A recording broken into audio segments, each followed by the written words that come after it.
सुबह आ रहे हैं मम्मी पापा। मम्मी पापा 11 बजे की गाड़ी से आ रहे हैं।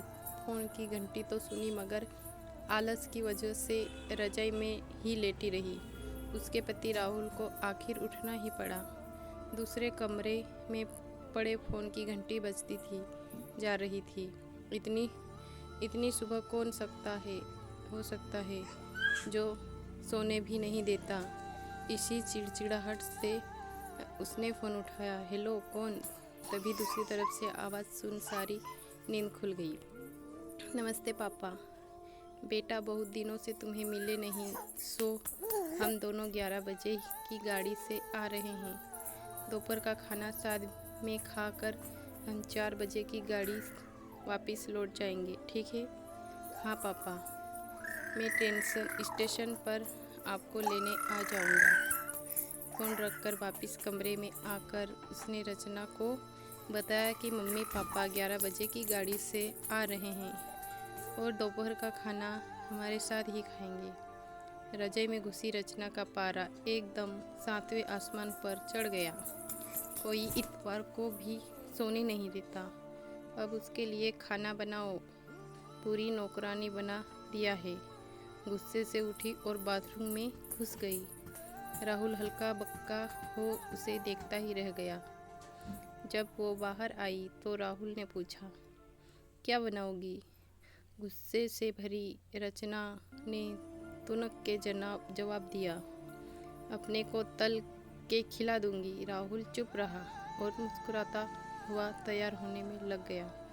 स्टेशन जो जाना था। थोड़ी देर बाद गुस्सेल रचना को बोलकर वो मम्मी पापा को लेने स्टेशन जा रहा है। वो घर से निकल गया। रचना गुस्से में बड़बड़ाते हुए खाना बना रही थी। दाल सब्जी में नमक मसाले ठीक है या नहीं की परवाह किए बिना बस करछी चलाए जा रही थी। कच्चा पक्का खाना बना बेमन से पराठे तलने लगी, तो कोई कच्चा तो कोई जला हुआ। आखिर उसने सब कुछ ख़त्म किया। नहाने चली गई। नहा के निकली और तैयार हो सोफे पर बैठ मैगजीन के पन्ने पलटने लगी। उसके मन में तो बस यह चल रहा था कि सारा संडे खराब कर दिया। सब अब तो आए और वापस जाए। थोड़ी देर में घर की घंटी बजी तो बड़े बेमन और दरवाज़ा खुला। दरवाज़ा खुलते ही उसकी आंखें हैरान से फटी की फटी रह गई और मुंह से एक शब्द भी नहीं निकल सका। सामने राहुल के घर उसके मम्मी पापा खड़े, जिन्हें राहुल स्टेशन से लाया था। मम्मी ने आगे बढ़कर उसे झिझोड़ा। अरे क्या हुआ? इतनी हैरान परेशान क्यों लग रही है? राहुल ने बताया नहीं कि हम आ रहे हैं, जैसे मानो रचना की नींद टूटी हो। नहीं मम्मी, इन्होंने तो बताया था, पर चलो आप अंदर तो आओ। राहुल तो अपनी मुस्कुराहट रोक नहीं पा रहा था। कुछ देर इधर उधर की बातें करने में बीत गया। थोड़ी देर बाद पापा ने कहा, रचना गप्पे ही मारती रहोगी या कुछ खिलाओगी भी? यह सुन रचना को मानो सांप सूंघ गया हो।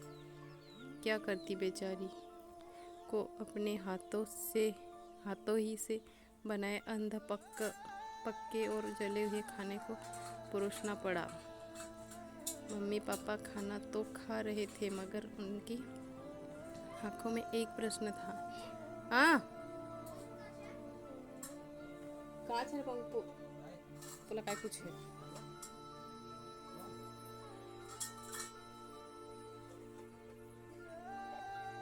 आंखों में एक प्रश्न था जिसका वो जवाब ढूंढ रहे थे। आखिर इतना स्वादिष्ट